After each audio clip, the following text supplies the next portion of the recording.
Hello, good evening everybody. Welcome back to more Greatest Attorney Chronicles. We're going to trial. The second trial in 2 days for poor Soseki Natsume-san. The unluckiest man in Britain.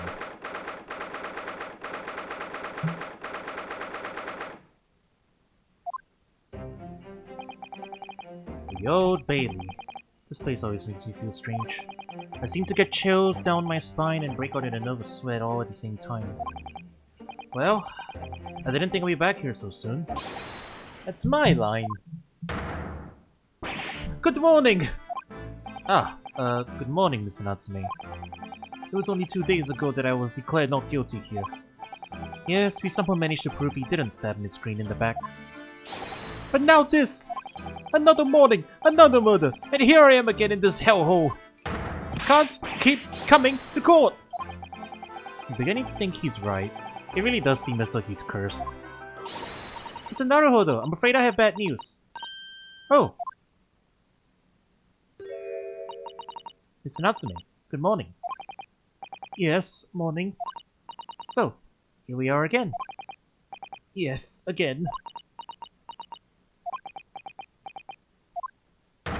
Judicial Assistant Miss Mikotama Esquires, what's the bad news? Oh dear.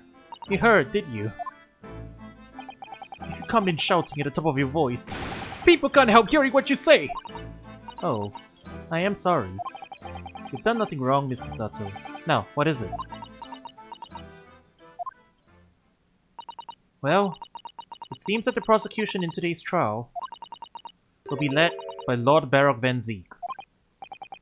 Van Zeeks? Ah! Oh no. Oh no. Wow, so he's doubly cursed to die, huh? How's that gonna work? So-called Reaper of the Bailey, the most legendary prosecutor in the land. In the trial 2 days ago, he pursued Soseki-san and I relentlessly. Of course, by the skin of our teeth, we managed to pull through, but still. Perhaps Mr. Natsume's acquittal in the last trial wasn't the end of the matter. After all, yes, I know what you're thinking.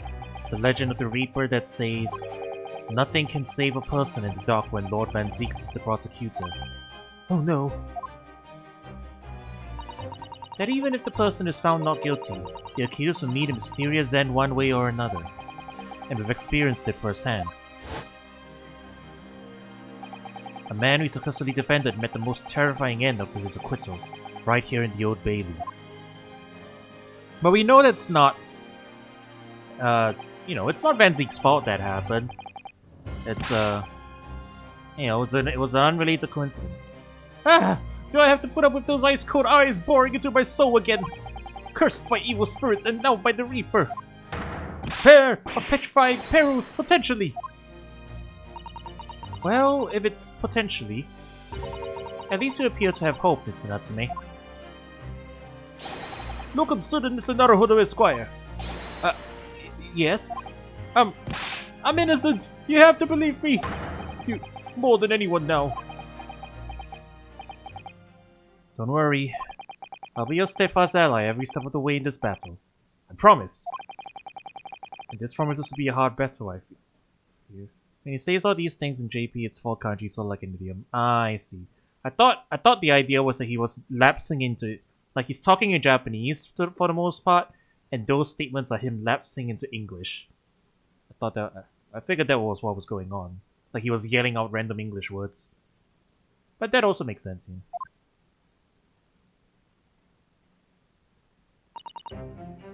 Well, the trial is scheduled to begin shortly. We should move into the courtroom. Let's go. Oh yes, I forgot to say. I'm afraid he won't be able to make it. Mr. Sholmes, I mean. That's probably for the best. Oh, if he were here, I might be tempted to rely on his help. And that could be seen as a weakness. If Lord Van Zeeks were to notice, he'd prey on it mercilessly. At least, that's my gut feeling. Mr. Naruhodo. You're right. Yes, you're so right. Oh, well said, locum student is another Hodor Esquire. Well said.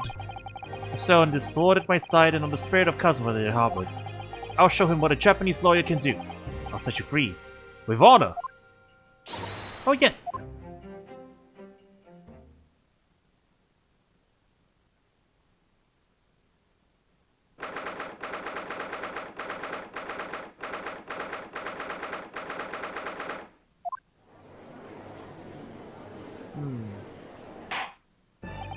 Hey, hang on. It's Bruce Fairplay. He's in the jury. The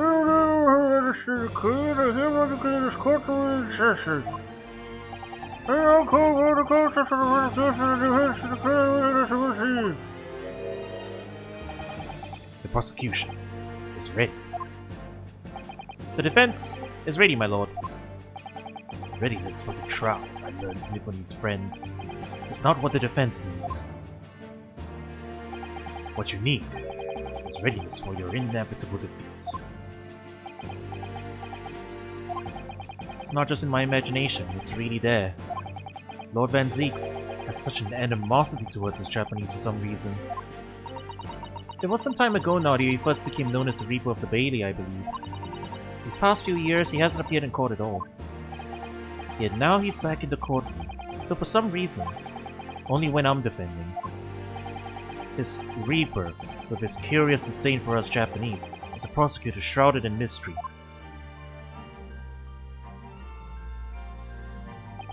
Still, this isn't the time to be pondering that. I have to concentrate on Soseki-san's trial. You have been chosen at random to represent one of the people of this trial. Are you to fulfill your duty? Absolutely. I have a feeling this Larkin wasn't innocent before. I must say that I feel especially ruthless on days when my hat refuses to sit right. Oh, well, I rather like how you're wearing your hat. I think the ruthless look is very fetching, actually.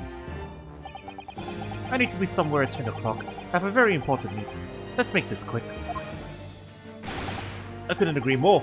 I need to take home 5 bob tonight, and Mrs. will go through the roof. Oh, may the Lord show us all the light here, and lead his flock to a righteous verdict. So only one new person on the jury, huh? Everyone else is a returning person? The British jury system is so very different to our own, isn't it? It's quite extraordinary to think that the power of judgment is in the hands of 6 members of the public, and that a judge can only pass sentence when all jurors are in agreement about the defendant's guilt. 6 citizens of London chosen at random. Or at least, that's the idea. The prosecution would draw attention to the fact that the accused was on trial here about 2 days ago. Accordingly, where possible, the same jurors have been asked to return for duty. Ah! No, that's completely wrong! You'd want a fresh jury for a different case. Otherwise, you'd have the jury already prejudiced, unduly prejudiced. And, like, undue prejudice goes both ways, you know? You can unduly prejudice the jury in favor of a defendant or against the defendant. They've already seen this guy been, acquitted of 1 crime. So you can't get the same jury back. It's not even the same trial. You're not retrying the same thing. That is completely the opposite. Once again, the jury is the most unrealistic thing about this game.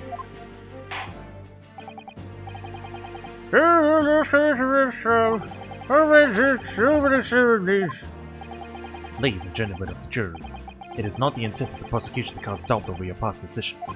However, the innocent verdict afforded to the eccentric Nipponese before has had dire consequences. That the accused repent for his wrongdoing in that affair, far from it. The jury in this game is just an excuse to see funny shenanigans in a minor NPCs, pretty much. Instead, he uses freedom to perpetrate the most blood-curdling crime, namely that of the attempted murder of his neighboring lodger, an innocent Englishman. To explain the circumstances of the crime, the prosecution calls its first witness to the stand. The cloak is off. The detective responsible for investigating the case, and the accused himself.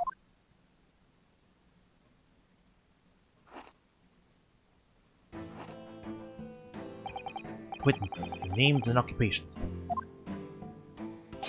Yes, sir. Tobias Gregson, Detective Inspector at Scotland Yard's Homicide Division. Soseki Natsume from the Empire of Japan. My government ordered me to come here as a student, to study your language and culture. Yes, my lord, sir. I'm very sure I'm not mistaken. Are you sure at all? Notice I've heard in my courtroom again. I remember it as if it were yesterday. The day before, in fact, my lord. But close enough. Believe me, this is the last place I want to be. Inspector, let's hear from you first. Explain the case to the court. Right you are, sir. The incident occurred at the Gerda household, where the defendant had lodgings. In the ground floor room of the victim, Mr. William Shamsby. The defendant had already admitted to visiting the victim on the night in question. Mr. Shamsby collapsed in his room as a result of poison by strychnine. Strychnine?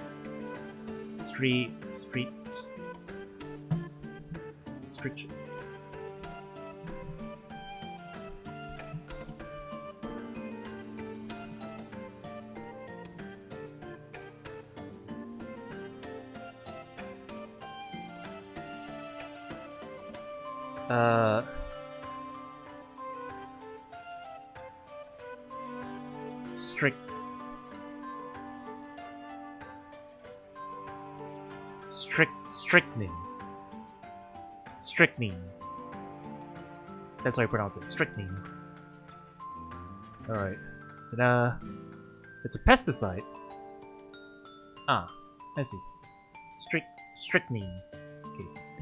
I had to make sure I got that right. Okay. Poisoning by strychnine. It's found the following morning when the landlord, suspecting something was wrong, broke down the door.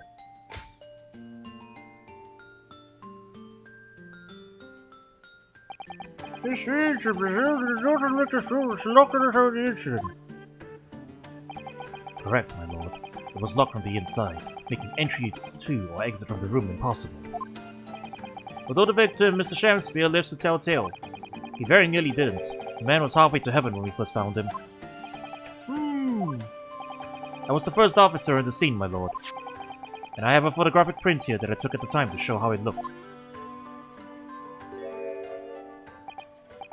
Yes, it looks shaded. The man looks very much deceased. That's right. Everyone present believed that's exactly what he was. Very well. So accept this photographic print as evidence to the court. Was that puddle there before?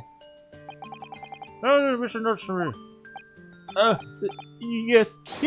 There's a defendant. You have entered the same structure. They're haunted by evil spirits. Oh, Jesus! What's haunted? My lodgings! There's been a whole series of strange happenings in my lodgings. A tenant before me died in mysterious circumstances. A woman was stabbed by no one on the street outside. My neighbor was poisoned. And me! What about me? I've nearly been killed countless times. Killed, Mr. Natsume? How? Even on that fateful night it happened. When I returned from Mr. Shamspeare's room, I lit my gas stove and climbed into bed. But before long, the stove went out, and somebody tried to kill me! You must always extinguish all fires before retiring for the night, Mr. Natsume. But it's so cold! My runny nose would freeze. The point is, I didn't poison my neighbor. Oh, why am I being accused of this? Why is my existence so cursed?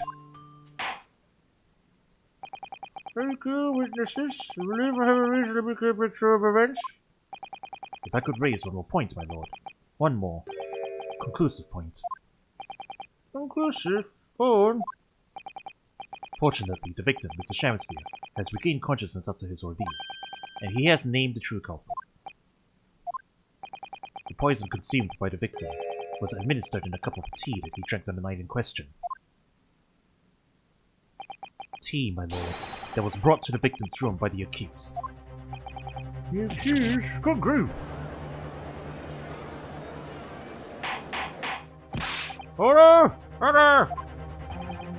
Yes, that's the crux of this whole case. If Soseki-san is innocent, then why? Why has the victim accused him? Senator, where have you decided this accusation? That evening, yes. I did take some freshly brewed tea with me when I visit Mr. Shamspeare's room as a gift. The public water pump outside always freezes at night, so I brought bottled water especially to make it. And this is the result! Never will I touch tea again! Never! The public pump was frozen, you say? That's not information we've heard before. I will do, thank you. No, according to our laws, the defense must have the opportunity to call out our witnesses at least once. I have all call upon these witnesses now for formal testimony. I present the prosecution as no objection. None whatsoever, my lord. Good. And you will give your account of events of the night in question to the court now. Yes, my lord! Love you too. Alright. Cross-examination time.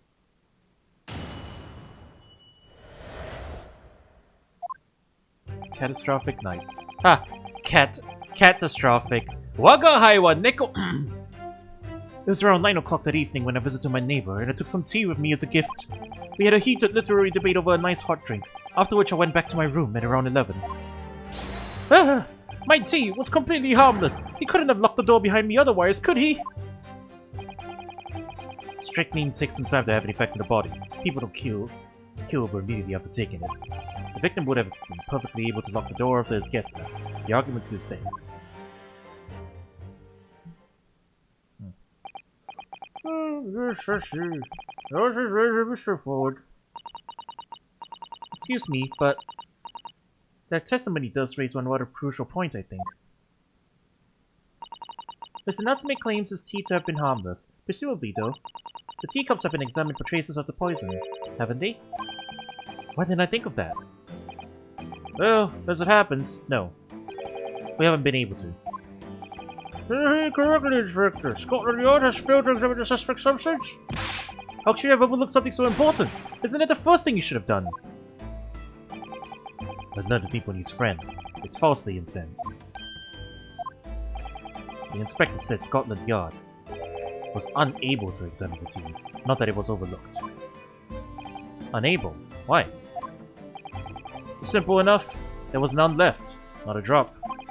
Someone must have been very thirsty indeed. With current scientific techniques, it's not possible to test for poison under such circumstances. You only need a drop, but that one drop does actually have to exist, funnily enough. The lack of examination notwithstanding, it appears nothing other than a tea passed the victim's lips on the night in question. I see. Thank you. The matter is clear. Cast your eyes over to the jury, my learned friend. What? You can see it in your faces, I'm sure. The recognition of the accuser's guilt. Your client's fate is all but sealed.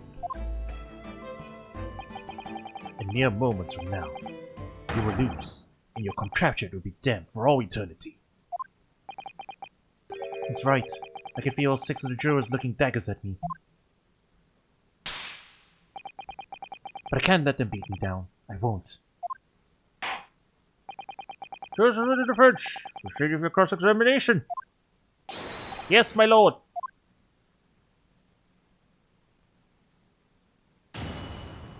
Alright. I'll start by pressing everything, as usual. Hold it! Were you and your neighbor good friends then? Ah! No! We weren't friends! Not at all! Not at all! Never! Ever! A simple no would have sufficed. Then, why did you decide to pay him a visit?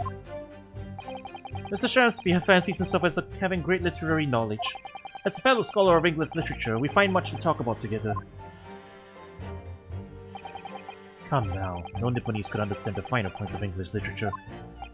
And on the night in question, that was the topic of conversation as well, I presume. Oh, wow, we're just gonna let that racist remark slide? Okay.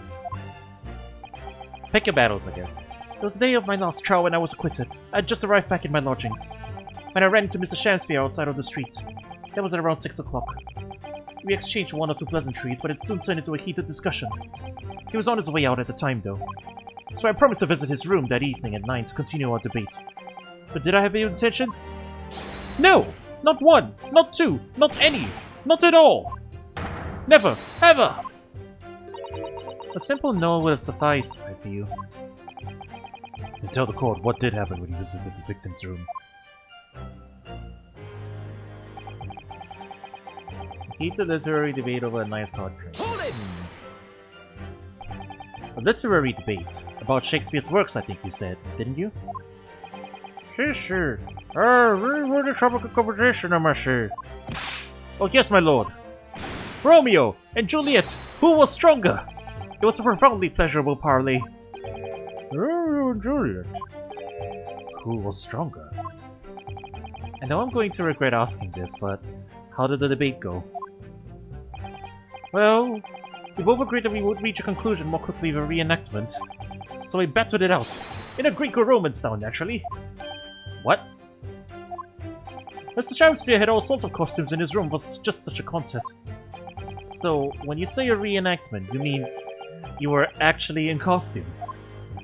He as Romeo, I as Juliet, and after a vigorous ball tussle, I as Juliet came out on top. A victory I'll cherish forever! I didn't know the terrible shade of carnage. The fact remains that it was you who prepared the tea and took it to the victim, correct?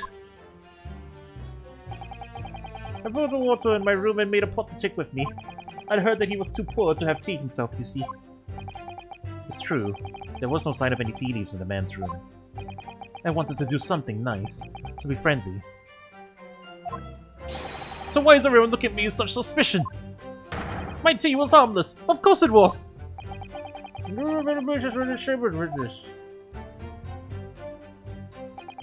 So, they were literally having like a battle debate? Who would win in a fight, Romeo or Juliet? And then they did wrestling. That's not what I expected, but okay. Hold it! Yes, there was not a drop of tea left in the victim's room anywhere, was there? That's correct. Anyone would think the fellow had never had a pot of tea before. He must have licked it dry. Which is a pity, because one drop is all he would have needed to analyze it for poison. And you say you returned home to your room at 11 o'clock, Mr. Natsume? Yes, definitely. By heaven and earth, I swear it! The landlord was able to verify that, as it happens. He confirmed that the defendant went back to his room at 11 that night. How was the landlord able to attest to this? He, said it was the lamps, I believe. Lamps, Inspector. When tenants returned to their rooms and started using gas, the lamps in other parts of the house flickered. Yes, Mr. Gerda seems to pay a lot of attention to the comings and goings of his tenants. There's only one key to Mr. Shakespeare's room. I know that for certain. So he must have locked the door himself, from inside his room. The victim has confirmed that to be the case, yes. So I'm right! My tea was harmless! Completely harmless! If you take poison, you die! Everyone knows that! It's not that simple, I'm afraid. What do you mean?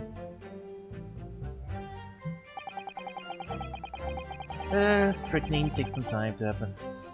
I keep forgetting how to pronounce it. Strychnine. Yeah, okay. I got it right. Strychnine takes some time to have the effect on the body. People don't feel immediately after taking it. Hold it! How long does it take for symptoms to appear then? According to the coroner I was speaking to at the yard, about 30 minutes after the poison is consumed. Then the victim suffers violent convulsions, cramping, and stiffness, and eventually dies from asphyxiation. So there's a 30-minute interval between when the poison is ingested and the onset of symptoms. There seems to be a lot of different types of poison in the world, that's for sure. Oh dear, death by poisoning again. It's always so awful. 30 minutes is a long time. Certainly long enough for the victim to have locked the door behind the accused after he left. You can't deny that, and it further degrades Soseki-san's alibi. I have the medical report from the doctor who examined the victim here, my lord. It spells it out, really. The accused is the only person who could have done it. Yeah, well, the court has supported the court record as evidence. Now let's take a look at it. What new and funny information are we about to receive? By the way, was this puddle here before? Because I don't remember it. Chance to 31, just a small quantity of testing. 1:30 a.m. on the 21st February. Wait, 1:30 a.m.? But he already went back to his room at 11. That's way too long. Oh yes, I see it here. Delayed onset of symptoms. Great. Victim would have been perfectly able to lock the door after his guest left. The argument still stands. Grexa, did you even read your own report? This is really glaring.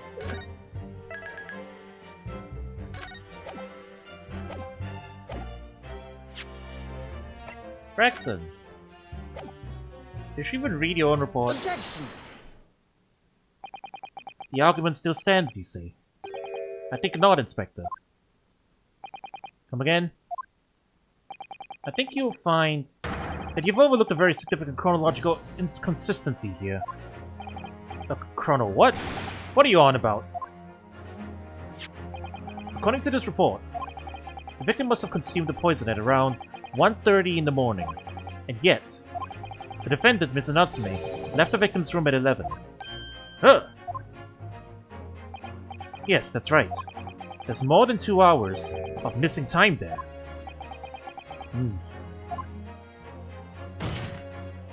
In other words, if there was poison in the tea that Mr. Natsume brought to the victim's room, how could the victim have fallen ill to it 2.5 full hours after the defendant left? Ah! Sounds like he did the same reaction, that's funny. How do you respond, Lord Venzix? I pour wine for myself. That's how I respond. Alright, how are you gonna explain this away then? We know it's going to poof. The contradiction is about to poof and disappear before our eyes. Pray forgive the discourtesy if my mind has wandered. I was considering what cuisine would best complement the contents of my hallowed chalice this luncheon. How could it have happened, you ask? I do hate to shatter illusions, but the Nipponese friend appears to be chasing a phantom idea. A phantom? It's a weak contradiction because no one tells you jack shit before you raise the objection. Exactly. This is literally just information we just got, you know, and we're pointing out the obvious. Is it so hard to imagine the victim drank his tea after the accused had left? For example, at the time stated in the medical report. Yes, at around 1:30. Objection! Mr. Natsume brought the tea with him to drink together with his neighbor. And in Japan, there is a well-known saying, drink tea while it's hot. Objection! And in my country, there is an even more apt saying. There is nothing more refreshing than cold tea. The point is, if there was such a long gap, there may be other ways to explain how the victim came to be poisoned. Other possibilities.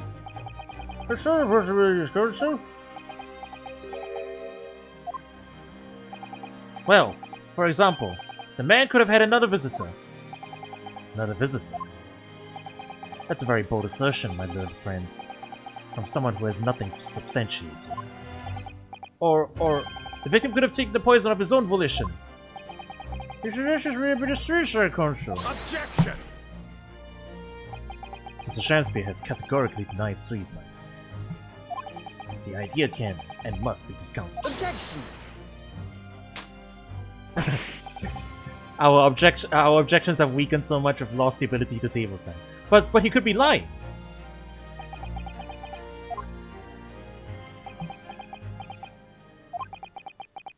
It's not even responding. Oof. I was listening to the sound of the carriage pulling up outside the courtroom. Pray, forgive the discourtesy. Carriage? What carriage? It would seem the key player in this case has just arrived. Oh, that!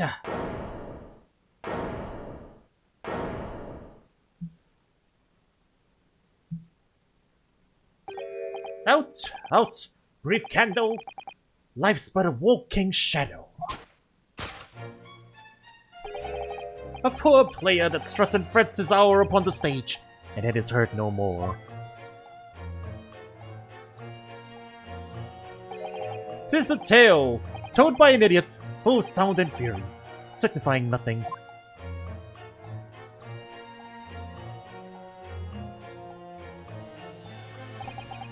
Who, sir, are you? William Shakespeare, my lord. Alas, 'twas I, undone by these bitter events. I am the victim. What's he doing here? He doesn't look incredibly sus. Of course he looks sus. Prosecution seeks to call this gentleman to the stand.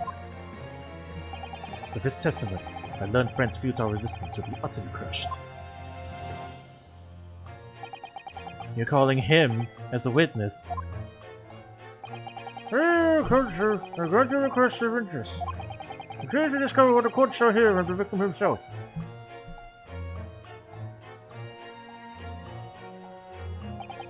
Happy am I, Shakespeare, to regale thee with my tale of woe, my lord.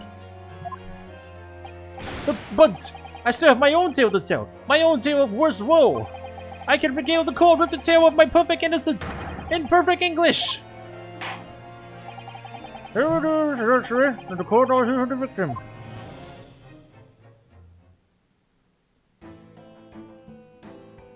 That's a heck of a face. Who are you? Alright. So that's Mr. Shakespeare. Well, who's that other man beside him?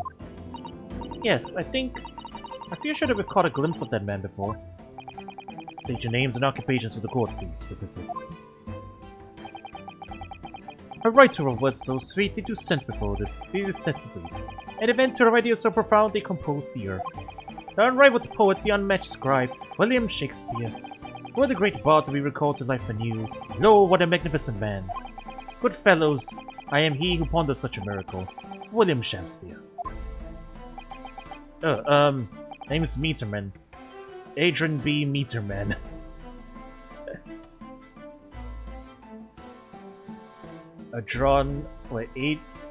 What's the pun here? I get the pun in Meterman, but Adron B? Adron B? Adron B. Meterman? I guess he works for the gas company. I don't know what the pun is with the first half of his name. If there is a pun. I work for the Altamont Gas Company, East End Branch Office. A drone B. Ah! And he's dressed in yellow, I get it. Ah, I remember now. It was yesterday on Briar Road. Oh yes, she's right. It's him. Oh, what's this?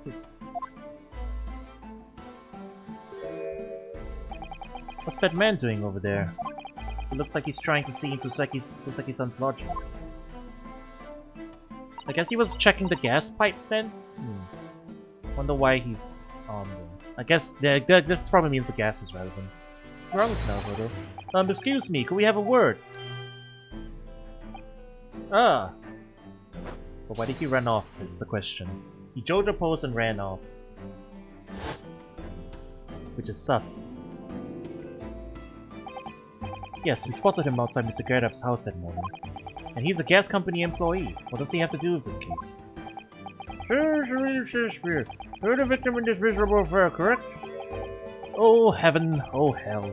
Do you command me to remember that sweet poison that did cross me and cross mine innocent lips? I subpoenaed him for trial, with his doctor's permission, naturally. Hearing the testimony of the aggrieved will remove any room for doubt in the juror's mind, I'm sure. Behold, you have only to rearrange the letters of my name to see that me is a seraph, an angel indeed. Thus I be noble of mind, sweet of nature, and verily honest of heart, as all heavenly angels be. Because there isn't a less contrived meaning in your name. No, not at all. The jurors seem to be very moved by this man, I'm afraid. You're actually taking this seraph anagram idea seriously. Introductions. Yeah, I can tell he's quoting from Toulouse. So my lord, what's the man next to Mr. Shakespeare doing here? The gas man, I mean. What? Me? Well now. Allow me to enlighten my learned friend. You recall, I presume, your earlier impertinence. And you suggested that the victim had another visitor to his room on the night in question. And moreover, that the victim is a compulsive liar. What? No, I didn't quite say that. This young chin stroker is here to controvert your wild claims conclusively. Is that not so, Mr. Meterman? Hang on, no, I'm just here. Here we call for your formal testimonies. Here to the court as recently as possible. What happened on the night in question? One may smile and be a villain. Yes, it doth pain me, but let the truth be spoken. The truth of that wintry night of my discontent. Good speaking iambic pentameter. Or at least getting close to it. The night of our discontent. The snow lay about. My neighbor did cometh in the evening, bearing a gift of tea. But marry! Bitter was his drink, and when he left, I did fall prostrate on my table. 'Twas the tea alone did pass my lips at late hour, naught else. I was outside this bloke's window in the freezing cold all night, keeping an eye on his room. No one else visited his room but the short little round-backed Eastern fella. Wait, what did you say? You were keeping an eye on Mr. Shamspier's room all night? That's right. Of course, the bloke's window is all but blocked up, isn't it? But there's a little gap in the bricks where you can see into the room. So I spent the night trying to keep my teeth from chattering as I peered in through that. The question is, sir, war. Ah, well now. That's because he's on my list. What a piece of work is a man. Wherefore wouldst thou not stare in wonderment? What are you talking about? This buzzing busybody hath not part in this play. I pray thee, pay him no heed. Make no more ado about his tedious words. What'd you say about me? His bag looks like a bee. Calm yourself. This court is concerned with what happened on the night in question. Nothing more. That is so. And, as the testimony we have just heard clearly reveals, there was no one other than the accused present at the time who could have carried out this crime.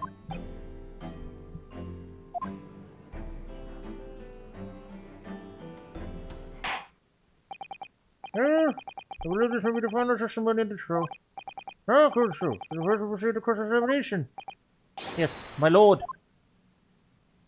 And then we're gonna get a guilty verdict. And then we're gonna have to do, summation again, right?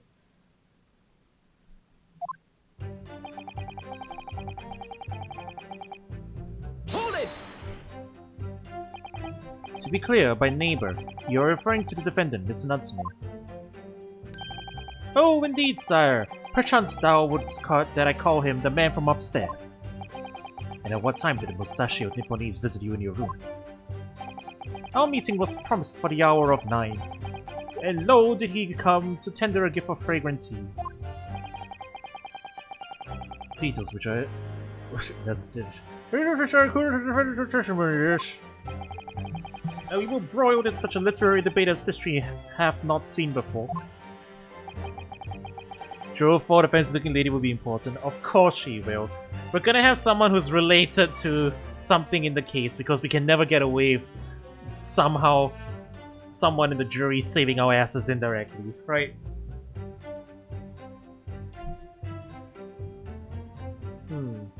She's either going to be a master of Shakespeare's works or she's going to be working at the gas company. It's one or the other, I'm assuming.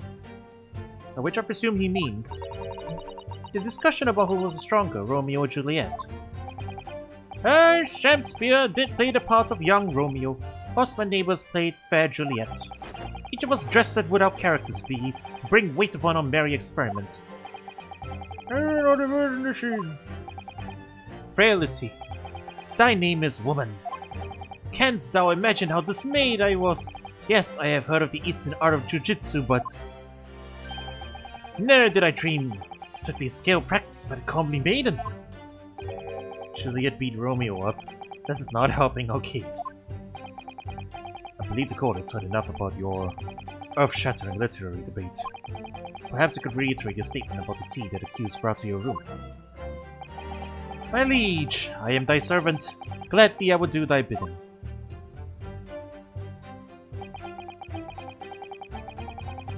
Hold it! Let me stop you there. This anatomy left your room at 11 o'clock, but it wasn't until after 2 that the poison made you collapse. That amounts to more than 3 hours of missing time. What is he doing? What is that dance?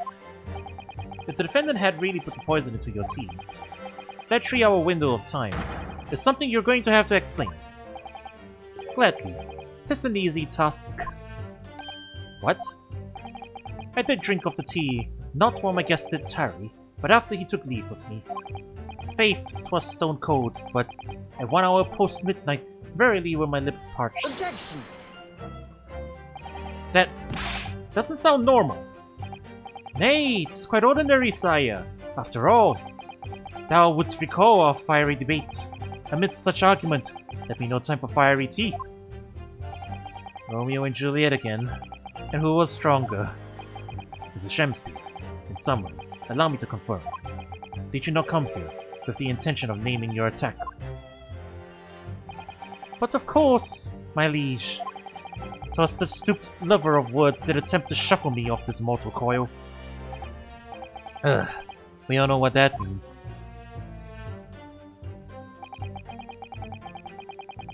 Hold it! So, you didn't have any kind of evening meal, dinner, supper? Ah! Fie on luxury, fie on gluttony. To eat thrice daily is but a waste of time. Sorry? I would that my belly were full. No more oft than the sun doth rise. What's the rury-gating habits, Mercer?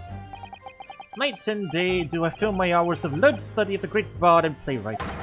Hence it is that there doth not in my chamber be than the costumes of mine art.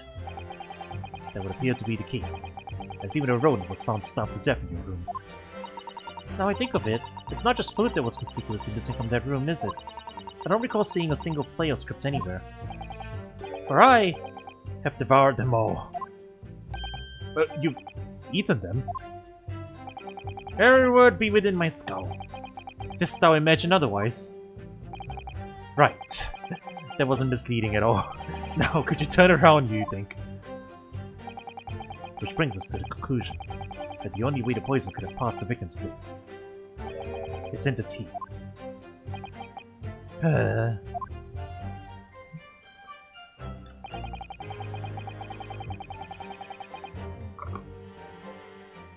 Hold it! But the windows of that house have all been filled in. The historical artifact of the now defunct window tax. Yeah, you're right there. All bricked up horribly. But, as it happens, there's a little part of the brickwork at the bottom corner that's been opened up. I was looking in through that gap. Yes, there were a few bricks loose, weren't there? And for some strange reason, a couple bars of soap lined up on the outside, on the ledge outside as well. I don't like going around poking my chin in other people's business, especially on freezing cold nights. But them's my orders, so that's what I'll keep doing. As long as there's breath in my body.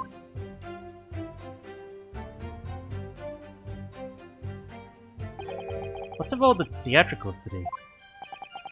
Out of interest, Mr. Newtonman, after the accused had left and returned to his own lodgings. Did you see the victim leave the room at all? No, he never left. He was in that room the whole time as far as I'm concerned. And we can therefore discount the possibility of suicide. How can you be sure of that? The police carried out a thorough investigation of the scene and found no receptacle for the poison. And since we know the victim didn't leave his room, and hence didn't dispose of the poison's container himself, it's clear that this was no attempted suicide. Only the culprit could have removed the receptacle. Yes, this is the extreme counsel, thank you. It really was. You can't argue with the logic.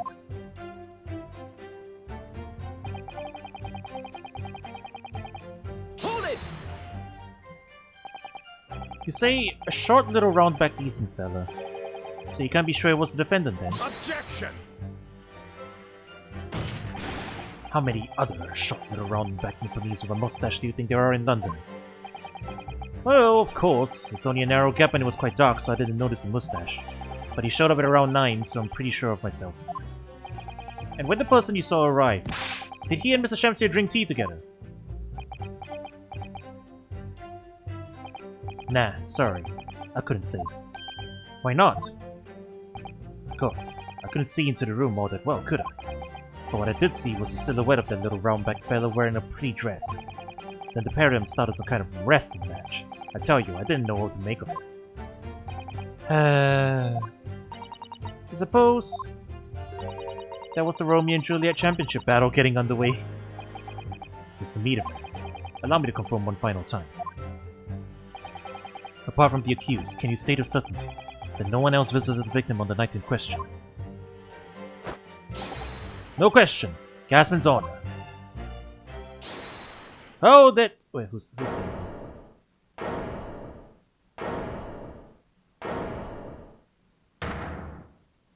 Oh. My lord! Yes, Mr. Foreman. I've kept my mouth shut and listened up to now, but this has gone on long enough. Are you all with me? Yes? Are we to understand that you ladies and gentlemen of the jury are in agreement with one another? That you've reached an unanimous decision? Too right we have. Are you all with me? Yes! Wait, no! The defense is in the middle of a cross-examination! To be honest, I was holding out a bit of hope for you, young man. Especially after you identified those few hours that followed the accused leaving the victim's room. Yes, the 3 missing hours, as you put it. But in the end, what difference do they make? None, as far as I can see. And since that's now apparent, there's really no reason to delay our decision any longer. Like I was saying before, if I don't take 5 bob home with me tonight, the missus will blow her top. Is that? Sorry, I didn't quite catch what you said.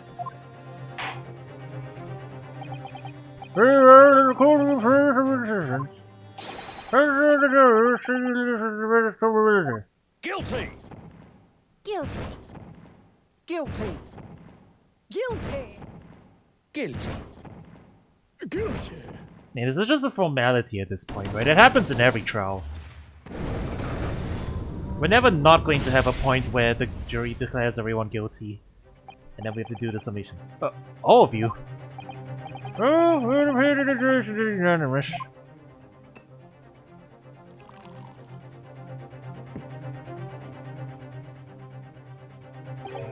So, this time at least, it seems justice will be done.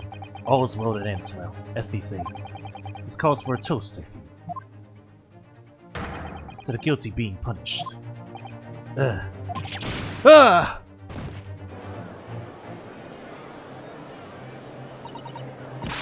Get up, Mr. Naruhodo, please! The trial isn't over yet! What do you mean, Mr. Sato? What about the information I found in this encyclopedia of British law I have? That obscure right that belongs to the defense in these situations. Remember? The summation examination. Yes, that's right. We don't have a jury in Japanese courts, of course. But here in the British Court of Law, if we can reverse the decisions of a majority of the jurors, we can force the trial to continue. This trial can't end now. Whatever it takes, I just can't let that happen. The defense moves to invoke its right to a summation examination, my lord. Why am I not surprised? Ever learned Nipponese friends' inability to admit defeat. They choose to cling desperately to some archaic rule they barely comprehend, instead of accepting the truth. The first course of recent trials has exercised the right to a summation examination. Because they all know that once the jury's mind is set, it cannot be altered. Nevertheless, the right remains and must be upheld. The advanced course of request is granted. This court will proceed to a submission examination, outlining the encyclopedia of British law. Thank you, my lord. Are you and your fellows prepared, Mr. Foreman? Believe me, my lord, you know all about this young lad's tenacity. And we're ready for it. Very well. Our case is over to the jury. I hereby call upon each of you To set the ground to which you find the defendant guilty of the crime for which he stands accused.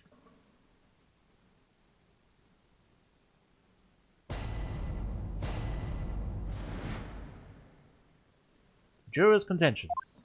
Right. The victim may not be well off, but he's a noble man and straight up. There's no reason to doubt the man. Well, I do declare the good gentleman has no reason to lie. In fact, I think he's rather splendid.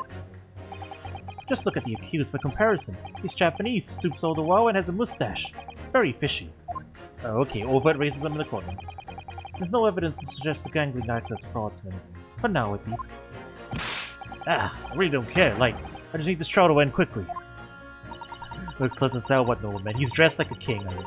Yeah, the military is nothing what you tried, you know, nothing at all. I knew it. Every single one of them seems completely convinced. It would seem that all the jurors have come to the conclusion that Mr. Shamspeare is a fine, upstanding, and honest citizen. If you ask me, they've all been bewitched by his strange theatrical movements. And sadly, nothing Mr. Natsume has said appears to have registered at all. Well, here goes. Let's not forget. I pleaded with the jury on Soseki-san's behalf before I did work, so you never know. Before we begin, it might be an idea for me to remind you exactly how a summation examination works, Mr. Naruhodo. Oh, well, I'm still very new to British law, after all. That's true, I suppose. And Soseki-san's fate is entirely in my hands now, too. There's always a chance I might have forgotten some crucial detail. Perhaps I should hear Suzuki-san out. I wonder, should I let her talk me through it again, or not bother? Yeah, I guess this is here because this is technically a second game and this is the first judicial... yeah, it's first summation, examination. But we're playing this as one long case, so we remember how to do it. Thank you for the kind offer, Mr. Sato. But I've been through plenty of these summation examinations already now. I think it's important that we don't delay the start any longer than necessary. Of course, I understand. And I'm quite sure you're right. If you're confused by anything at any point, you can turn to me for advice whenever you'd like. I'll be here for you. Key to this is really listening carefully to each juror's statement. Finding two that are contradictory, and pitting the corresponding jurors against each other. Without further ado, please go through. Proceed to summation examination.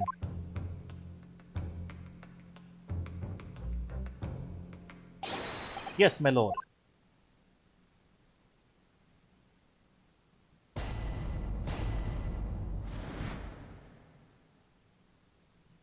Okay. Hold it! Alright, let's ask him a little bit more. Well, there are plenty of people in London who've seen Noble Kokoro. Couldn't some of them also be liars? I've no doubt about it. Like that shaky client of yours, for example. Absolutely not. Mr. Natsume is no liar. Look, the point is, the only thing that's passed the victim's lips that night was that Japanese man's seat. When you take the gasman's testimony into account as well, the truth couldn't be any clearer. Well, that's alarmingly logical. But let me be frank here. I'm a gentleman, with a gentleman's values. If it turns out that the old Shakespearean chum is a rotten liar after all, I'd gladly change my decision about the defendant. And I'm sure my fellow gentlemen on the jury would do the same. Isn't that right? Well, yes, perhaps. Though I don't see it happening. Eh? That's that? Elderly gent in the end here, you know. You'll have to speak up. Look, I really don't care about all this nonsense. I just need this trial to be over. How many gentlemen do we actually have on the jury, then? Alright, sir. I may hold you to that. Don't forget what you said.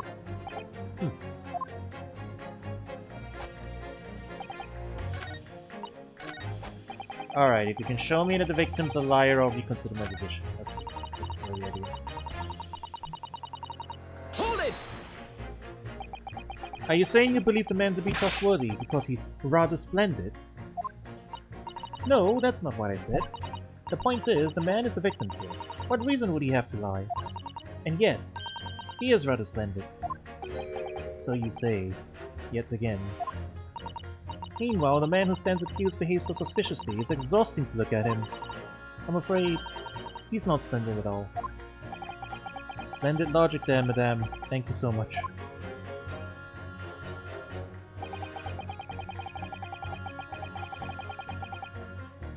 Overt racism in the court. No, not one of these things is a reason to find a man guilty. But he is fishy. There's no point dancing around the fact. He's Japanese, he has a mustache, and he stoops. You see, you arrive at a conclusion in just 3 steps. 3 steps, like a waltz, in fact. You know, the more I think about it, the more this trial seems like a dance. You seem to be several steps ahead of yourself, though. And you're on the wrong foot. No, there's nothing but circumstantial evidence here. There's no actual proof of the defendant's guilt. The victim's version of events is backed up by what the big chin band makes them says, isn't it? 1, he saw the Japanese man there. 2, he saw no one else. And 3, he saw the Japanese man there. Oh, that's another 3 steps. But this really does seem more and more like a waltz, doesn't it? Right, and the prosecution will waltz his way to victory by let you speak much more.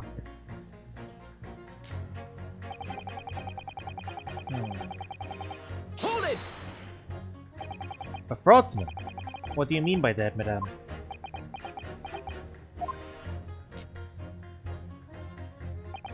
It really is the most tiresome problem for the company. Most irritating.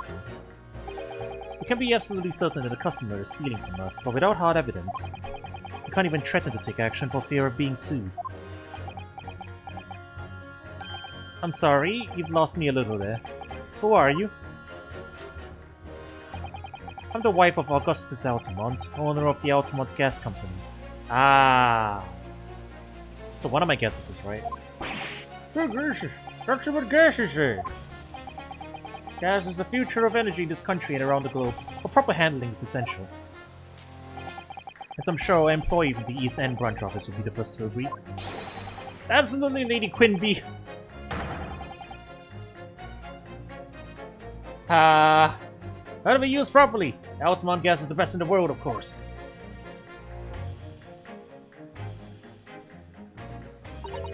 I think we may have solved the mystery of the bow from earlier, Mr. Naruhodo. Right, he bowed in deference to his employer's wife, did he? So, what are we right in assuming? That the reason Mr. Meterman was watching what Mr. Shamsi was up to in his room. I'm afraid that there's no end to the length the population of the East End will go to in order to steal our gas, so I really have no choice when the company identifies somebody as a possible fraudster. But the dispatch are working to watch the suspect day and night, but very thorough in our investigations. So you mean, Mr. Shamsi is... I wouldn't come out and say it in public.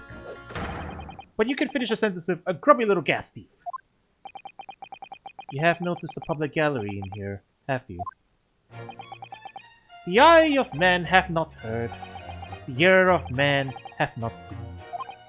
Faith, wouldst thou wound me with thy words, were I to let them penetrate the skin? But seraphs hear not insults, only choirs of angels in song. We may not have evidence yet, but my workers won't stop buzzing around you till they find it. And when they do, you'll find yourself blasted back to your angelic heights in an Altamont gas explosion. So Mr. Shamsier has been stealing gas.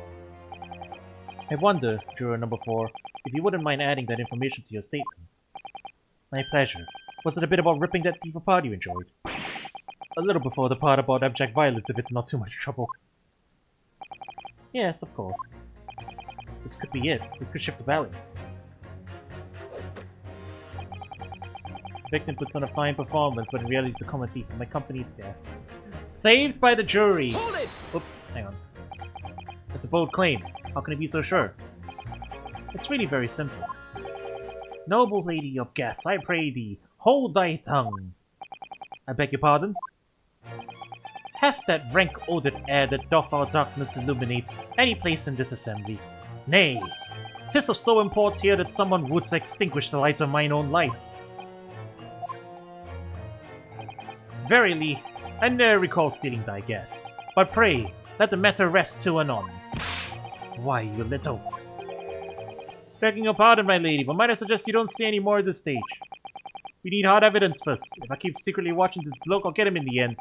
He'll slip up. You think maybe that secret's out of the bag? Oh, this is so frustrating. Well... he got a little extra. That was worth it. Objection! His two statements clearly contradict each other. Counsel. Juror number 1. What are you yelling about, lad? I presume you've heard juror number 4's statement, made by the wife of the owner of Altamont Gas. Well, yes. The victim, You claim to be a noble, straight-up man. In fact, turns out to be a common thief. So the good lady says, but there's no evidence, is there? You and I both heard them say as much. It's true, we don't have any evidence as such, just yet. But the claims aren't baseless, you know. What? You heard me. Seeing as this operation has already been compromised, I would suggest that the court hears testimony from our East End branch office employee over there. I'll do whatever you say, my lady. Gasman's honor.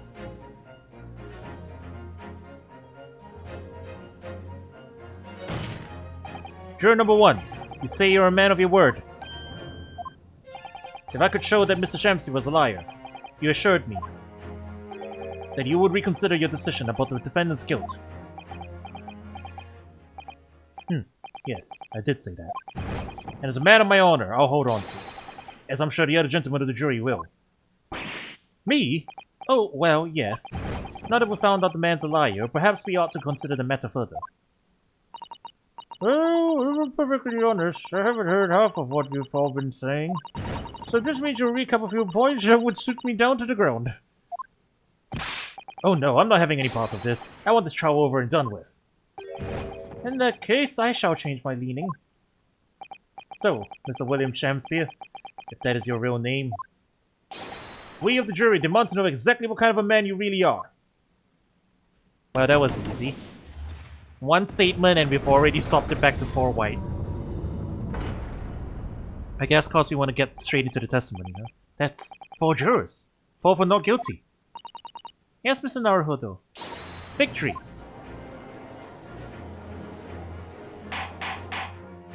This is quite extraordinary, I must say. As a result of the defense's examination, the jury's ruling has changed. Now the 2 jurors are guilty, were falsely not guilty. Therefore declare this court to be in a state of disaccord, and order the trial to continue.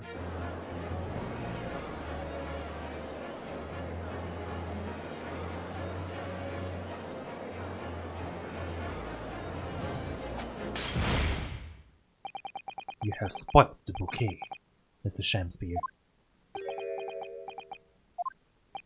The ladies and gentlemen of the jury now find that they are unable to trust you, the victim. Hear no evil, see no evil. But you gods will give us some faults to make us men. So God mend me. I do swear. This gasman speaketh that which concerns him most. Not but gas, not but thin air. Aye, it burneth bright a while, but it hath no substance, and it doth reek foul. Oi, what did you just say? Mr. Shakespeare, he denied the allegations of gas thievery. Most heartily, my lord, hast thou forgot? I am as a seraph, an angel, noble of mind, sweet of nature, and verily, honest of heart. Ah, you flowery-mouthed, pompous beanpole, just cause I haven't got the evidence yet. Mr. Shamspeare, if, in fact, you are not noble of mind, sweet of nature, or honest of heart, if you are a liar, then your testimony should have no sway in this courtroom. There is one considered opinion. At the present time, no other possible culprit of this crime has been identified. Our testimony here by the court thus far heavily implicates the defendant. And so, it would not be unreasonable at this stage for me to ruin the case. Oh no. However, in light of the fact that the jury has expressed concern about the fidelity of this witness, I believe it would be inappropriate for this court not to pursue the point further. Objection! I assure you, my lord, that would be a waste of the court's time. The gas in this case are unrelated. Juror number 4. Yes? Didn't you say before that although you had no hard evidence to prove this man had been stealing gas, you have strong grounds for suspecting him? That's right, we do. Don't we, worker? Absolutely, Lady Quinby. Gasman's honor. Very well then. Here's the testimony now. The total court precisely why you believe the victim, Mr. William Shakespeare, has been stealing gas. Yes, my lord, it'll be my pleasure. On the ultimate gas name, I swear. If I may, my lord. Go ahead, madame. This worker's testimony may have a significant bearing on the good name of my husband's company. Therefore, I should like to take the stand alongside him in a supervisory role, if he wouldn't mind. Woohoo! Oh yeah! Sweet and sunny! Yeah, yeah, yeah, yeah, yeah! There's an exception to all your requests. Thank you, my lord. You wait till the boss gives you an earful. Oh, it's gonna sting, you mark my words. So, you will testify before the court. This is a clown court, yeah. Member of the jury, testifying as a witness. Dogs and cats living together, mass hysteria. Legal consortium of the automobile gas company's fool. Yes. Is that clear, my good man? Clear as Altamont gas, my lady. Which is the clearest in the world.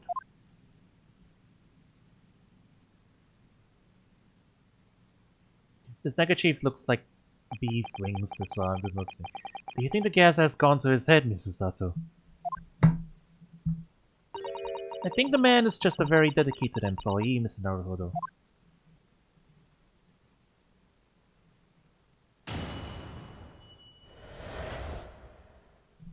I want to, yeah, she's added to the list here. A juror has joined the list of people. Wacky. Proud to be the company's Eastern branch investigation and meter money collection agent. Altamont gas meters accept true penny bits, each coin giving customers about 2 hours of gorgeous gas. And yet, the meter in Mr. Shamtier's room didn't have a single coin in it. The meter doesn't appear to have been tampered with, though, and the collection agent has the only key. Somehow, he's using all the flaming gas he wants without paying a penny. If that's not thieving, what is? Interesting.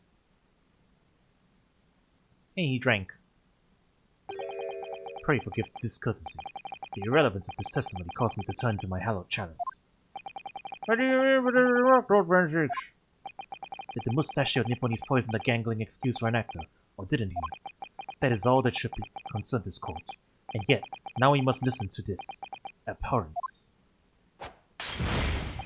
Clearly, what separates the vast British Empire and your Eastern Island nation is more than geographical distance. But this could turn out to be a crucial testimony. The cross-examination must go ahead.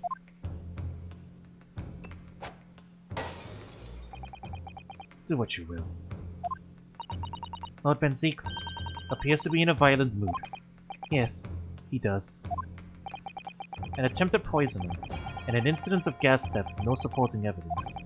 It's true that they would appear completely unrelated at first glance, but I wonder, the truth tends to be buried in the most unusual places. And the first step in uncovering it would be to establish just who and what this man really is. Look at the soap. Yeah, I had a feeling. It's the right shape, right? It's probably... he probably put soap in there. Carved out soap.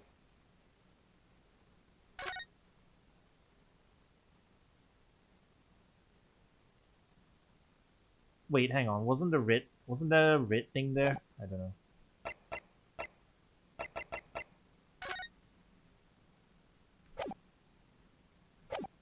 Oh, we'll see. If he put soap in there, though, how did he get rid of the soap? Does he pour water down there as well and make it dissolve?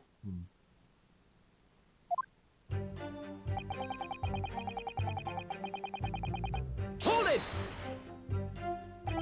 So does that mean you enter people's houses in order to empty their gas meters? That I do. I have to try to catch people when they're in. Then I ask permission to come inside and do my business. Does that mean you've been into Mr. Natsume's room before, as well as that of Mr. Shamspear? Well now, interesting you should bring that up, because I couldn't believe how little money was in his meter. I mean, how the pair of them survived the winter is beyond me, it really is. Knowing Mr. Natsume, he probably spends all his gas money on books. And then when he's finished reading them, he probably burns them for warmth. Are you going to reiterate your statement about the gas meters themselves, Mr. Meaterman? Not much to say, really, but as you wish.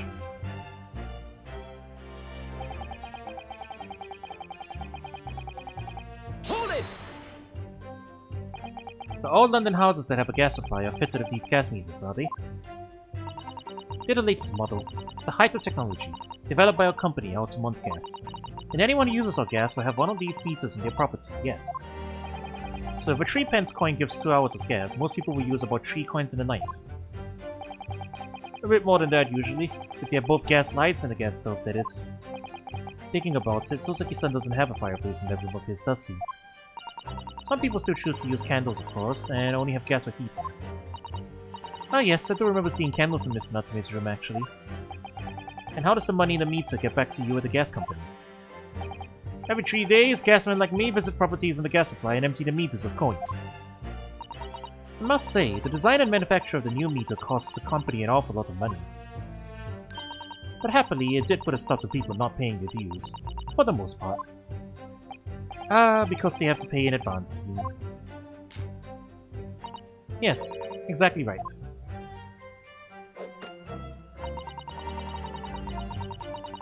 Hold it! Out of interest, how long has this been going on? Weeks and weeks. He's been pinching gas off us for ages. Naturally, we took it off the wall and went over it with a fine-tooth comb. I found nothing suspicious at all, I presume. No, I'm afraid we didn't. Which is exactly why I demanded a new type of meter to be produced. One of an indestructible lock. The Shakespeare Special. It sounds like it would have cost an awful lot of 3-penny pieces. But even after all that, the rascal's meter was still empty. I'll never forget the humiliation.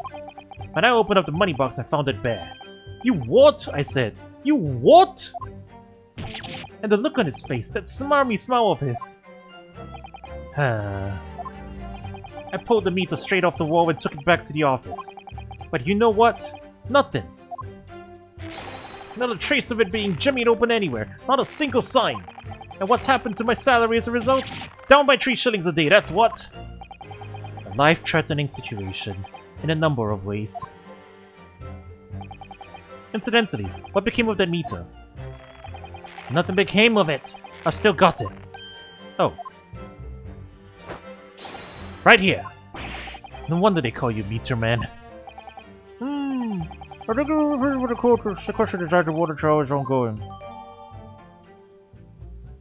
Stalls a very strong look develop, especially Mr. Shakespeare in mind. Ah, definitely. Okay, let's take a look.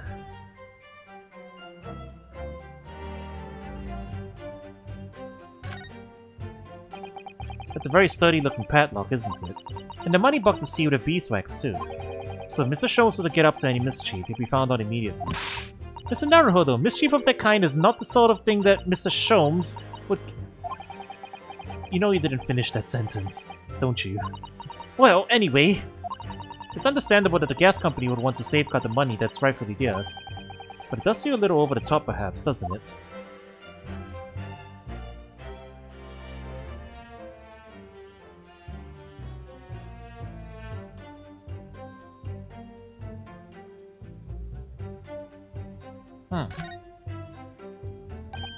Oh, what's...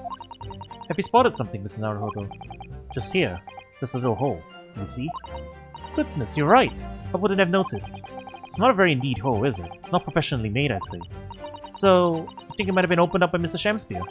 Possibly. It seems the people at Altamont Gas must have missed it. Well, it certainly seems to go all the way through to the inside. Yes, but there's no way a coin could fit through there. That's true, but even so, it seems more than a little suspicious. So he puts soap coins in there and then pumps water through the bottom, I assume. That's the idea.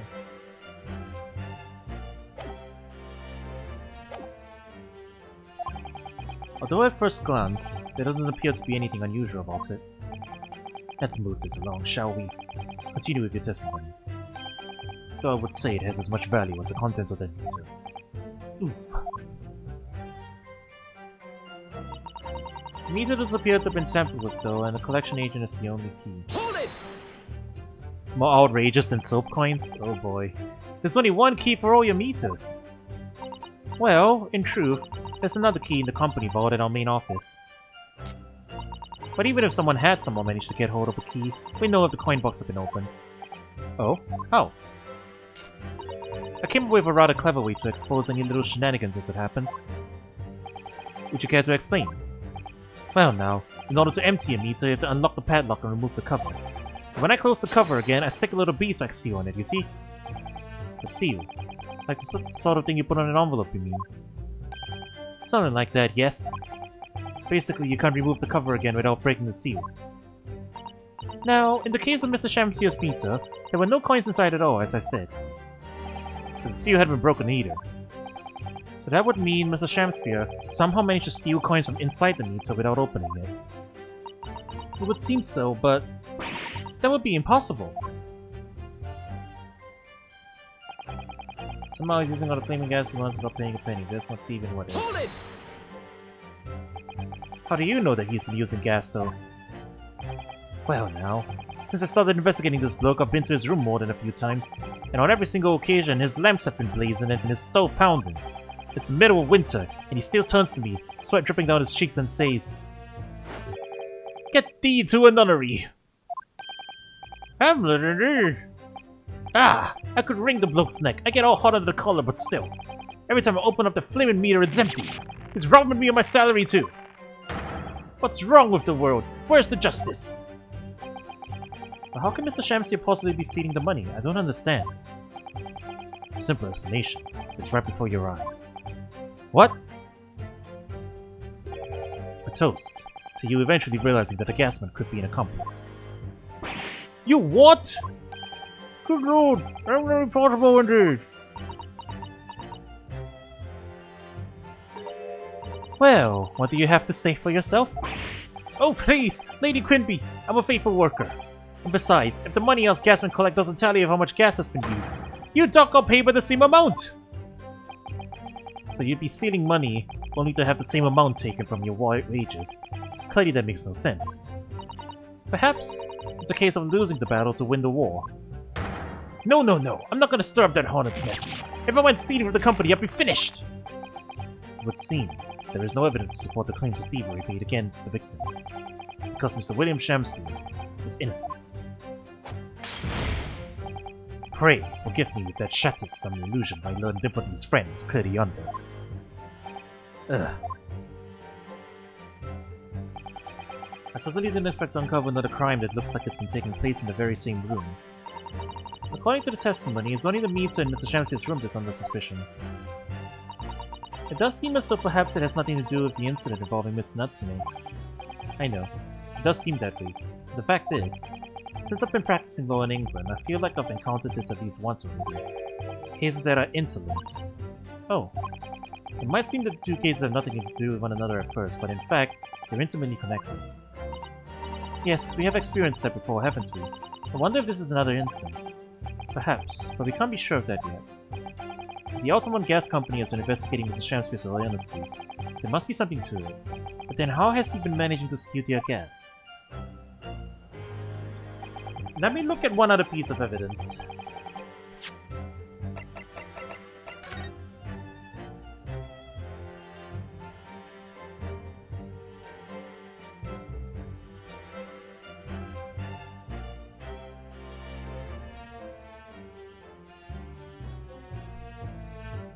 Okay, it doesn't really tell me much. I was seeing if he had like some non-standard piping. Like, is he stealing gas from a different room?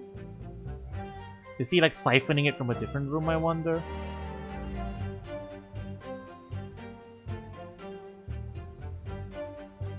But this thing doesn't tell us much, you know? There's two pipes there. That pipe's connected to that. But,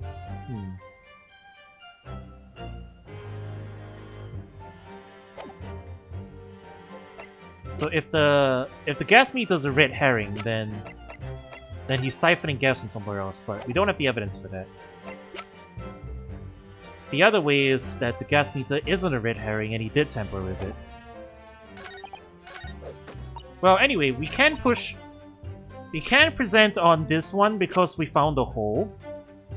Objection! So we can advance it from there, but I haven't figured out exactly what he's doing. Lady Altamont, I'm afraid to say that this meter clearly does show signs of having been tampered with. What? Get away! You've been over and over that thing! I'm telling you, there's nothing wrong with it! In that case... What do you have to say about the small hole that's been made at the base of the coin box? Hole? What? You're right. You're quite right. There is a little hole there. The meters aren't supposed to have that. None of the others do. In other words, we can assume that Mr. Shamsphere secretly opened up this hole himself. Yes, I wouldn't be at all surprised. But why? Yeah, why? I mean, it's tiny. You couldn't get a front through that. Lady Altamont, I wonder if you could give the court some more details about your meter design. What sort of details? Well, what I'd specifically like to know is... how it differentiates coins? Maybe? How does the meter tell the difference between different coins? What do you mean? Well, for example, if someone were to put in a 1-penny coin, that wouldn't work presumably, would it? No, of course not. So, well, how does the meter know that coin it's been fed is a true penny bit? Ah, I see what you're getting at now. The meter tells coins apart by their shape and size, which includes their thickness. A true penny bit is about 3/4 of an inch in diameter, you see. Other coins just won't fit. Ah, I see. It's clearly been very well thought out. The witness will remain a formal testimony of that information in case it is pertinent. As you wish, my lord. Ah, okay, so it's one or the other. Nothing else will fit. That's the contradiction, I guess. Oh, look at this bar of soap. There's a circular depression on this side, about 2 centimeters across, or 3/4 of an inch. Ah, do you think? We did find the soap at the scene, didn't we? Yes. Yes, there were 2 bars on that little ledge just outside the window, so we took this one. But I'm sure that when we first found it, there was some sort of reddish medallion in the middle there. I remember it clearly. Yes, but there's no sign of it now. Where could it have gone?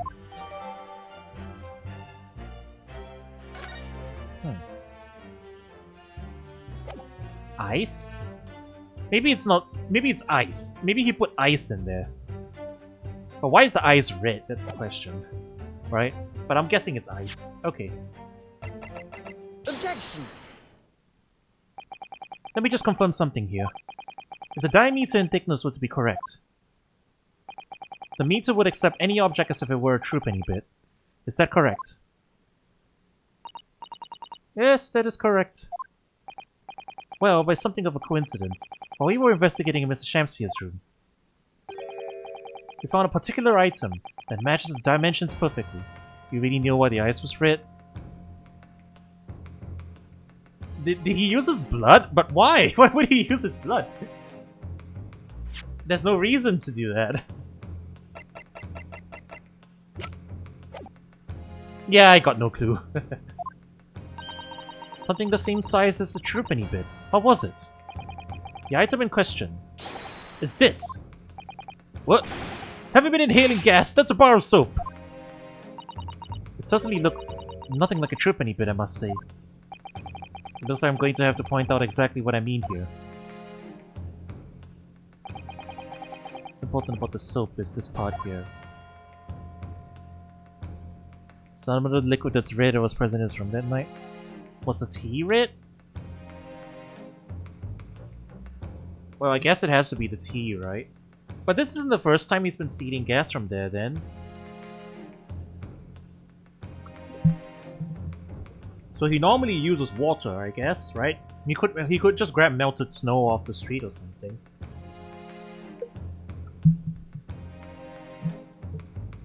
So why do you choose to use the tea specifically? That might be relevant, I guess. Got it! You have to turn over the soap to see what I mean. Ah! Are you referring to that round depression in the middle of the soap there? That's right.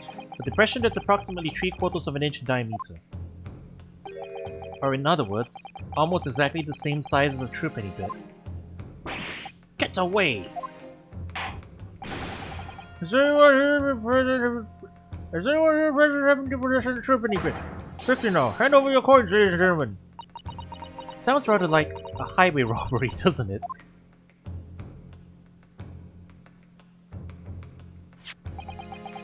Thanks to a current member of the public in the gallery, I have here a true penny bit. Now, to see if it fits. My word, it couldn't be more snug. Yes, as I suspected. This, without a doubt, is a vital clue to explain how the Altamont Gas Company is being defrauded. Well, I don't believe it.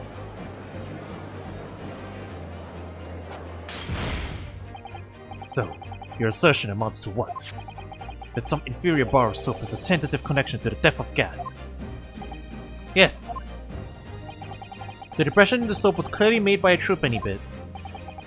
As for Sir Elise, that pushing a coin is some fortune to avoid quality bar soap such as this.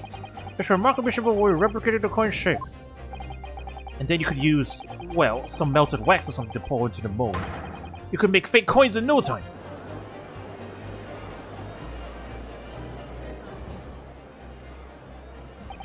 This brings all the pieces of the puzzle together. It's the method Mr. Shamsphere has been using to steal the gas. That's the missing link. And now, if I follow the chain of thought, it's going to bring me to a new explanation for what happened that nobody's considered yet. But this is all nonsense. If the man had been making fake coins, my worker here would have found them when he emptied the meter. But surely, Altamont, the absence of some black magic that can make it disappear. I see. That's all we're dealing with, is it? There is one form of black magic that could cause the fake coins to disappear into thin air, yes. Exactly. And the meter here gives it away. What on earth? There are remnants of the magical method used visible on the gas meter taken from the victim's room. If that is your assertion, go to the rest of these remnants of the code at once. It's the water. That's melted. That's the melted water, I see. I guess he just used the tea because it happened to be there. Oh, wait. That tea substance is going to be tested, and it's going to test positive for strychnine. Strychnine, isn't it? And we're going to be put even further back on the back foot. For sure. We're up the wrong tree. Huh? It means he didn't drink the tea. Ah, good point. Yeah, I didn't think about that.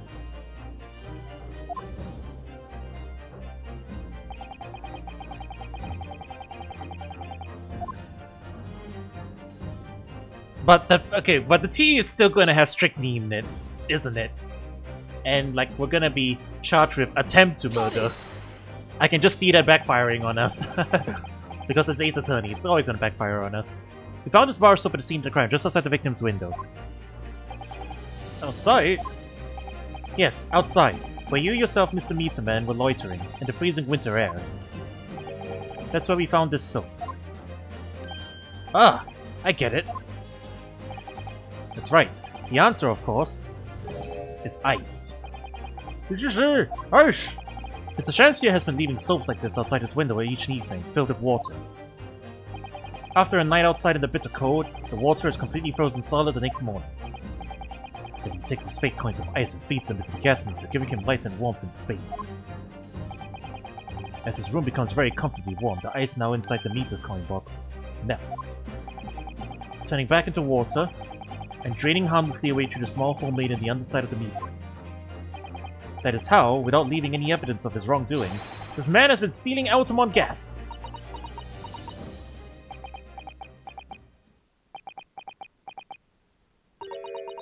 Just like that. So simply. Is he trying to make us look like idiots? He's been fooling us all with some bars of soap and some water? That's right, madame.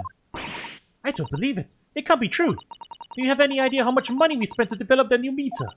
And now you have the audacity to suggest that a bit of soap and some water can render it totally useless. I'm fairly sure I didn't design it. Evidence. Sorry? I want evidence! If you're going to stand there and tell me our meters are rubbish, I want to see proof. She's very good at enforcing accountability, isn't she?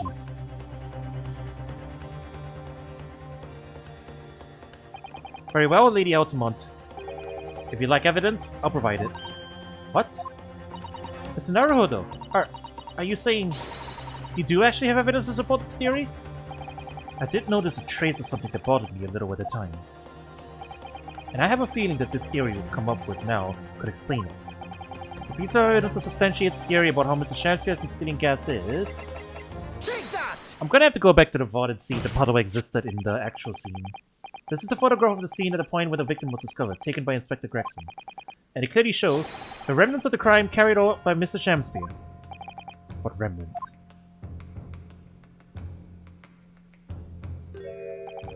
Here you can see the gas meter on the wall in Mr. Shamspeare's room.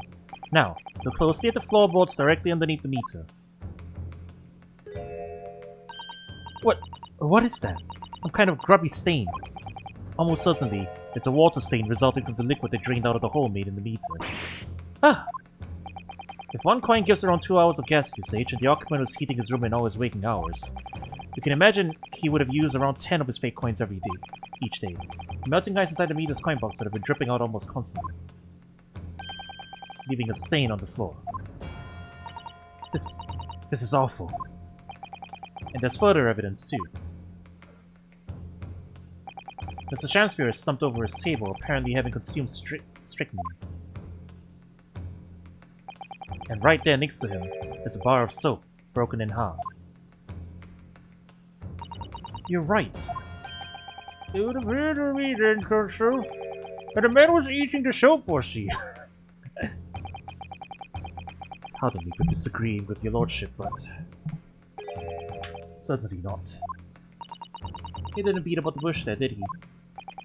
In truth, Mr. Shamspeare was found with a fork in his hand. And he was so beside... Where so started crazy like it was... Do you mean to say he was using that fork too? Yes. To extract a frozen coin from the bar of soap. Ah! But the bar broke in half. So perhaps it didn't go very well.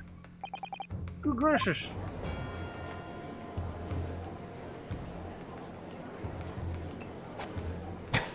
And somebody in the gallery just died.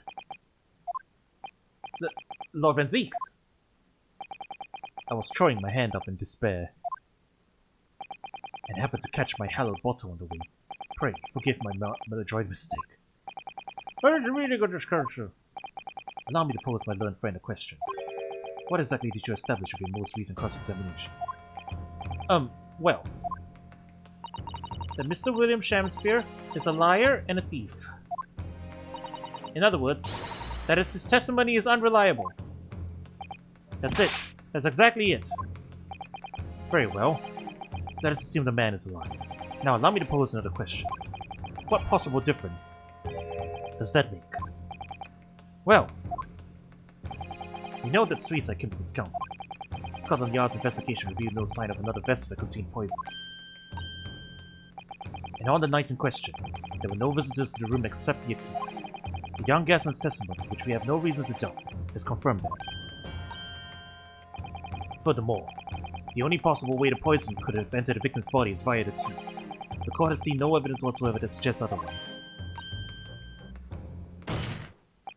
Even if William Shamspeare is the liar you claim him to be, these facts have been objectively established.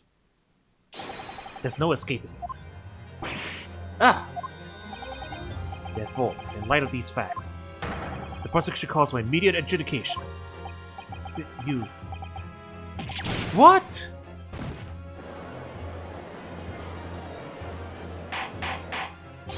Order! Order! Agriculture! How does the bench respond? But, Mr. Naruhodo! What was the point of that last cross-examination? Did it actually get us anywhere? Or did it make no difference at all, like Lord Van Zeeks is saying? Nope, hang on. No, this isn't over. The defense will not rest. What? But, sir, you successfully explained everything. The verified and substantiated the unscrupulous method of public necessary to consume gas. What more is there to discuss? Lord Van Zeeks just highlighted 3 facts in order to make his point. But contrary to what he would have the court believe, not all of them have been objectively established at all. What are you trying to say, my liberty's friend? At least one of those so-called facts is an assumption, made due to a lack of evidence. But the situation has changed now, following the cross-examination of the latest witness to take the stand. Don't be absurd. What is this nonsense? Yes, when you bring everything we've learned so far together and consider it as a whole, it's clear. There's a question that we now need to reconsider, namely...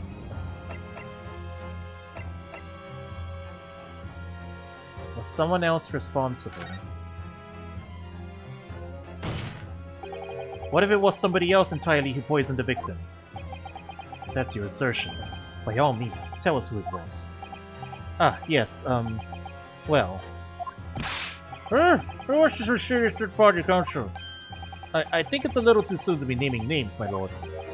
On the contrary, it's a little too late. Much like your defense. Ah! Okay, that wasn't it. We've shown so much.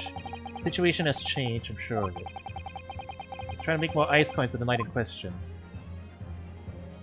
I really feel like that's a clue here. And it's pointing us towards something else.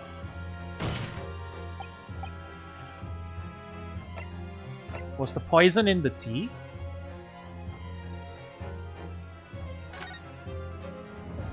Guess that could be it. We've all been led to believe that the strychnine poison that afflicted Mr. Shamspeare was in the tea brought to him by Mr. Natsume. But that's conjecture at best. Objection! The victim has testified, and nothing else passes lips that night. There is no other possibility. And since there was no trace of tea left at the scene, it couldn't be tested for traces of the poison. Objection! As I said, the situation has changed. Because in fact, some of Mr. Natsume's tea was left at the scene. And a particular piece of evidence proves it. Objection! The ludicrous coin. Scotland Yard detectives investigating the scene exhaustively. What evidence are you suggesting they missed? The evidence has made a well claim indeed. Very well, Constable. Present your proof. What evidence of the scene of the crime can tell us about the nature of the defendant's tea? This thing, right? It still has traces of tea inside it? Take that! What exactly is this piece of evidence supposed to reveal about Mr. Natsume's tea, Constable? Well, I suspect it may possibly be related to the tea smoke. It wasn't it? They dig for a very long time indeed, my learned friend.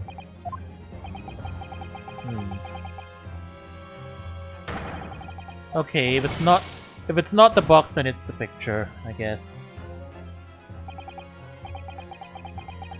But I thought for sure that, you know, not every single trace of tea would have leaked out the bottom. There would be still some drops in there.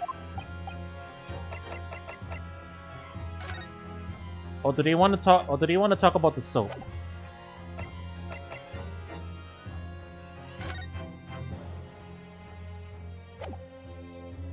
Actually, yeah, it could be any number of them. Take that! I guess the picture.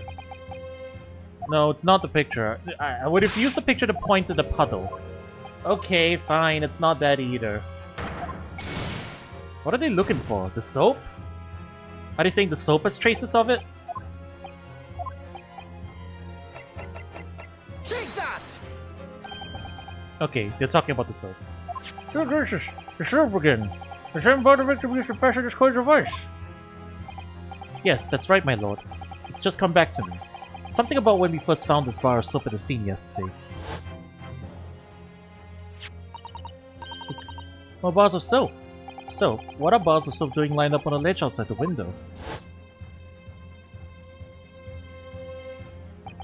I'm quite certain that when we originally stumbled upon the bars of soap, there was actually a frozen coin in each bar. So you discovered the gas thieves' coin factory. Fascinating. In a way, yes. But there's more. The coins we found in the soap at the time weren't normal ice. There was something strange about them, you mean? Exactly. Something very obviously strange. They were red. The ice was red. No, you mean... That's right. It's obvious to me now. The fake coins in the soap were made from frozen tea. What? I would remind the court of a statement made by Mr. Natsume earlier in this trial. Good evening. Yes, I did take some freshly brewed tea with me when I visited Mr. Champspeare's room as a gift. The public water pump outside always freezes at night, so I brought a water especially to make it. And this is the result. Never will I touch tea again. Never! Oh yes, a little additional folder. There was particular cold. Ah, that makes sense. He couldn't use the outside water pump to make coins, so he used the tea. Okay, that makes sense to me now. Cellular certification, the product is the water base of the east and prone to freezing. So on the night in question, Mr. Shamspeare, having no running water to use, was forced to use the tea brought with Mr. Natsume in order to make his fake coins. Oh, word.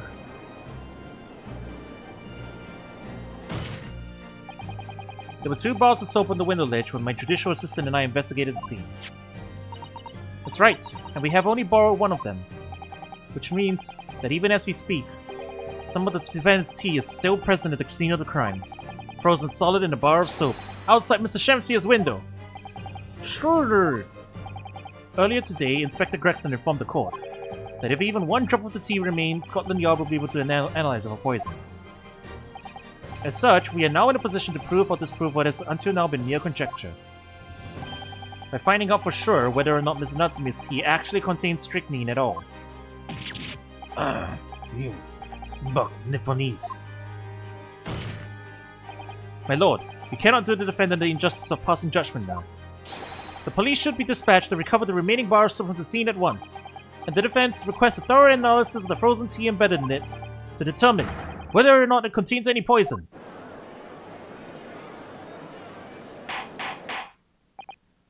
Brr! Instruct the police to attend the scene at once. Yes, my lord, understood. It's gonna come back positive. I can really tell. It's gonna come back positive, for sure. These proceedings at the time being. Attention, no objection, Lord Benzix. None, my lord. Scotland Yard will recover the chief of the scene and carry out the requisite test immediately. We shall resume the same hour tomorrow. The prosecution and the defense may conduct further investigations as appropriate in the interim. Yes, my lord.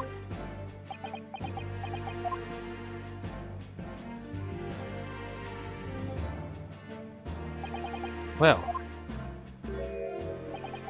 you managed to scrape through to there somehow.